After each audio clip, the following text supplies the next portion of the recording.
Hello അസ്സലാമു അലൈക്കും എല്ലാവർക്കും സ്വിസ്ബെറി കിച്ചൺ ആൻഡ് ബ്ലോഗ്സിലേക്ക് സ്വാഗതം. അപ്പോൾ നല്ല ഭംഗിയുള്ള നല്ല യമ്മി ആയിട്ടുള്ള ഒരു കേക്കാണിത്. അപ്പോൾ ഇതെങ്ങനെ നമുക്ക് ഐസിങ് ചെയ്യാമെന്ന് നോക്കാം. അപ്പോൾ വീഡിയോയിലേക്ക് പോവാം. അപ്പോൾ ഞാനിവിടെ ക്രീം ബീറ്റ് ചെയ്ത് വെച്ചിട്ടുണ്ട്. അതിലേക്ക് പിസ്ത ഇലാച്ചി മിക്സാണ് ആഡ് ചെയ്ത് കൊടുക്കുന്നത്. ഒരു 2-3 ഡ്രോപ്പ് നമുക്ക് ഇതിലേക്ക് ഇട്ട് കൊടുക്കാം. അപ്പം നമ്മൾ ഈ ക്രീമിൽ ഇത് മാത്രം മിക്സ് ചെയ്യുന്നുള്ളൂ, എക്സ്ട്രാ കളറൊന്നും ആഡ് ചെയ്ത് കൊടുക്കുന്നില്ല. പിസ്തയുടെ നല്ലൊരു ഫ്ലേവറും കിട്ടും.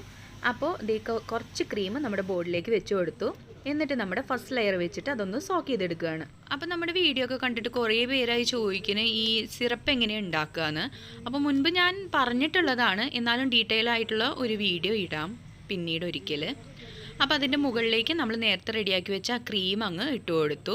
അപ്പോൾ ഞാൻ നല്ല ഭംഗിയുള്ളൊരു ബ്ലാക്ക് ബോർഡാണ് കേട്ടോ എടുത്തിട്ടുള്ളത്. അപ്പോൾ നമ്മുടെ ഗ്രീൻ കളർ കേക്ക് വരുമ്പോൾ നല്ല ഭംഗിയുണ്ടാവും. ഇനി ഞാൻ ഇതിലേക്ക് കുറച്ച് മിൽക്ക് മെയ്ഡാണ് ഒഴിച്ചു കൊടുക്കുന്നത്. നല്ല ടേസ്റ്റ് നമ്മുടെ കേക്കിന് കിട്ടും. അപ്പോൾ മിൽക്ക് മെയ്ഡ് ഒന്ന് ക്രീമിലൊന്ന് മിക്സാക്കി കൊടുക്കുന്നുണ്ട്, ഒന്ന് സ്പ്രെഡാക്കി കൊടുക്കുന്നുണ്ട്. എന്നിട്ട് ഞാൻ സെക്കൻഡ് ലെയർ അങ്ങ് വെച്ച് കൊടുക്കുകയാണ് കേട്ടോ. അപ്പോൾ സെക്കൻഡ് ലെയർ വെച്ചു. ഫസ്റ്റ് ലെയറിൽ ചെയ്തതുപോലെ തന്നെ അതൊന്ന് ഷുഗർ സിറപ്പ് കൊണ്ട് സോക്ക് ചെയ്തെടുത്തു. എന്നിട്ട് ക്രീം അപ്ലൈ ചെയ്ത് ക്രീം ഒന്ന് ലെവലാക്കി കൊടുക്കുകയാണ്. അതുപോലെ തന്നെ എല്ലാവരും ചോദിക്കുന്നുണ്ട് ക്രീമിൻ്റെ കൺസിസ്റ്റൻസി ഒക്കെ കറക്റ്റ് ആവാൻ വേണ്ടി എന്താ ചെയ്യാന്നൊക്കെ. അപ്പോൾ അതും ഒരു വീഡിയോ ആയിട്ട് അടുത്ത് തന്നെ നമ്മൾ വരാം കേട്ടോ.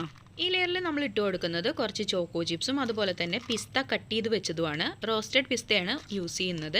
അപ്പോൾ സാധാ പിസ്തേനെക്കാട്ടി കുറച്ചും കൂടി ടേസ്റ്റ് കൂടാൻ വേണ്ടിയിട്ടാണ് അത്.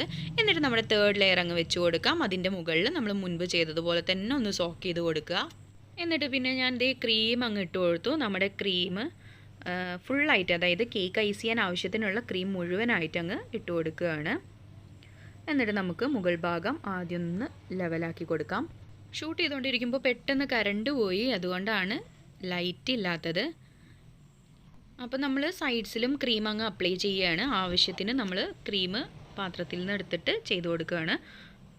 അപ്പോൾ നമ്മുടെ ചാനൽ ആദ്യമായിട്ട് കാണുന്നവർ ഒന്ന് സബ്സ്ക്രൈബ് ചെയ്യണേ. ഇതുവരെ സബ്സ്ക്രൈബ് ചെയ്യാത്തവർ സബ്സ്ക്രൈബിന് തൊട്ട് കാണുന്ന ബെല്ലൈക്കൺ കൂടി അമർത്തണം. എന്നാലാണ് നമ്മൾ അപ്ലോഡ് ചെയ്യുന്ന വീഡിയോസിൻ്റെ എല്ലാ നോട്ടിഫിക്കേഷൻ ഫോണുകളിലേക്ക് വരുള്ളൂ.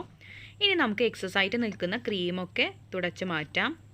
അപ്പോൾ എപ്പോഴും നമ്മൾ ക്രീം അങ്ങ് എടുത്തു കഴിഞ്ഞാൽ നമ്മുടെ പാലറ്റ് നൈഫ് ഒന്ന് ക്ലീൻ ആക്കിയിട്ട് വേണം അടുത്തത് ചെയ്യാനായിട്ട്. എന്നാലാണ് നമ്മുടെ കേക്ക് പെർഫെക്റ്റ് ആവുകയുള്ളൂ.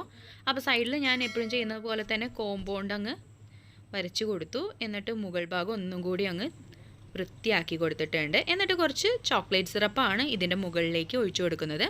പിസ്ത ഫ്ലേവറിലുള്ള ചോക്ലേറ്റ് ആണ് കേട്ടോ.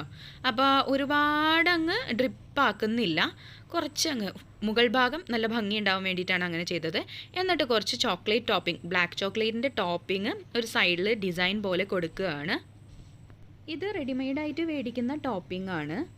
അപ്പോൾ ഈസി ആയിട്ട് തന്നെ നമുക്ക് കേക്ക് ഐസ് ചെയ്യാൻ പറ്റും. ഇങ്ങനെയൊക്കെയുള്ള ഡിസൈനൊക്കെ പെട്ടെന്ന് ചെയ്തെടുക്കാൻ പറ്റും ഇങ്ങനെ ടോപ്പിംഗ് നമ്മുടെ കയ്യിലുണ്ടെങ്കിൽ. എന്നിട്ട് ഞാൻ ബോർഡർ അങ്ങ് ഗ്രീൻ കളറിൽ തന്നെയാണ് ചെയ്ത് കൊടുക്കുന്നത്. നല്ല ഭംഗിയില്ലേ ബോർഡർ കാണാൻ.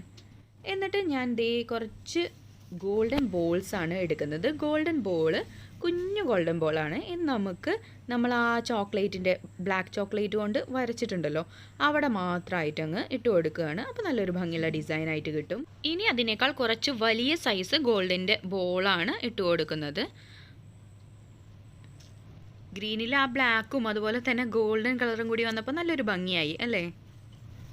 ഇനി നമുക്ക് സൈഡിലായിട്ട് കുറച്ച് ചോക്ലേറ്റ് ഗാർണിഷുകൾ കൂടി വെച്ച് കൊടുക്കാം. അപ്പോൾ ഏകദേശം നമ്മുടെ കേക്ക് ഐസിങ് കംപ്ലീറ്റ് ആയിട്ടുണ്ട്. അപ്പം നമ്മുടെ ഡിസ്പ്ലേയിൽ വെക്കാൻ വേണ്ടിയിട്ട് നമ്മൾ റെഡിയാക്കിയിട്ടുള്ള, നമ്മുടെ ഷോപ്പിൽ ഡിസ്പ്ലേയിൽ വെക്കാൻ വേണ്ടി റെഡിയാക്കിയിട്ടുള്ള ഒരു കേക്കാണിത്. ഇത് ഏകദേശം ഒരു 800 grams ആണ് വരുന്നത്. അതായത് 1 kg ഇല്ല, 800 grams ആണ് വരുന്നത്. അപ്പോൾ ഈ വീഡിയോ എല്ലാവർക്കും ഇഷ്ടപ്പെട്ടെന്ന് വിചാരിക്കുന്നു. ഇഷ്ടപ്പെട്ടെങ്കിൽ തീർച്ചയായിട്ടും ലൈക്ക് തരണം, ഷെയർ ചെയ്യണം. അപ്പോൾ നെക്സ്റ്റ് ഒരു വീഡിയോ ആയിട്ട് കാണുന്നത് വരെ ബൈ.